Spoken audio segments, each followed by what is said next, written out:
Summary.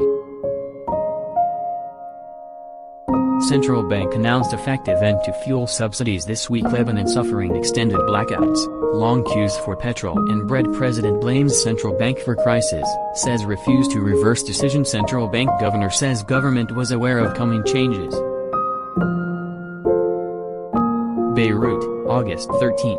Reuters, Lebanese President Michel Aoun called an emergency meeting to discuss a worsening fuel crisis on Friday but was rebuffed by the Prime Minister as political paralysis obstructed efforts to find a solution, even as much of the country grinds to a halt.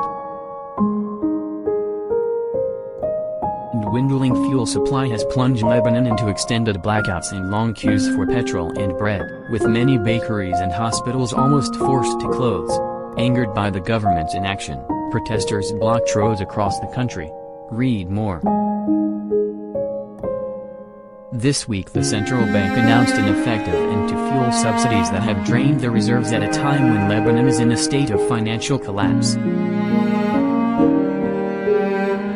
The government opposes the move, which will prompt prices to rise sharply, and criticizes the central bank for not reversing the move, while importers say they will not extend supplies until an agreement is reached.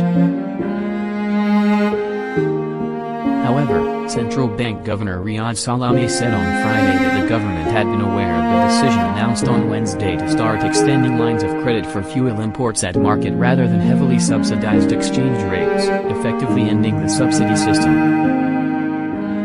The government has accused Salameh of acting alone and said prices should not change, arguing that the damage of ending the subsidies was greater than the benefits of preserving the mandatory hard currency reserve which the central bank is trying to shield.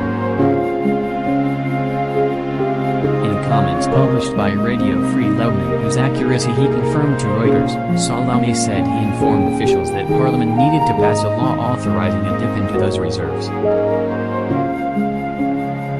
Earlier on Friday, President Michel Aoun's invitation for a special urgent cabinet meeting on the crisis was rejected by caretaker Prime Minister Hassan Diab as unconstitutional.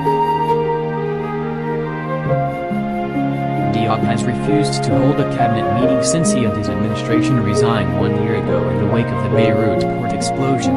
The formation of a new cabinet has been obstructed by squabbling among sectarian politicians over shares in a new administration. Statement, Aoun said Salameh refused to reverse his decision, and blamed him for the worsening crisis. The central bank is an entity of public law, and the government is the one who sets general policies in all fields, he said. Agreement needed within hours. Most recently, the central bank had been providing dollars for fuel imports at 3,900 Lebanese pounds per dollar, far less than the market rate of more than 20,000. Lebanon's currency has lost more than 90% of its value in less than 2 years, and more than half of the population is now in poverty. Local media reported the hijacking of a fuel tanker and a shooting at a petrol station, incidents which have occurred over the past week. The government is demanding Salameh reverse his decision until a program to provide cash cards to citizens is implemented. Lebanon's oil directorate said on Friday that oil importers and facilities must supply the quantities of fuel they had purchased before the central bank decision as they wait for the central bank to set the new rate. Maroun Chamas, member of the Association of Petroleum Importing Companies, said that importers were insistent on a unified exchange rate for buying and selling fuel.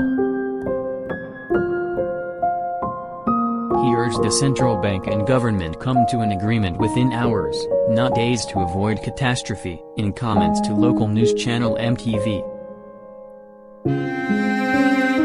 The directorate called on all to assume their responsibilities in ensuring the necessary lines of credit in order to secure the fuel supply.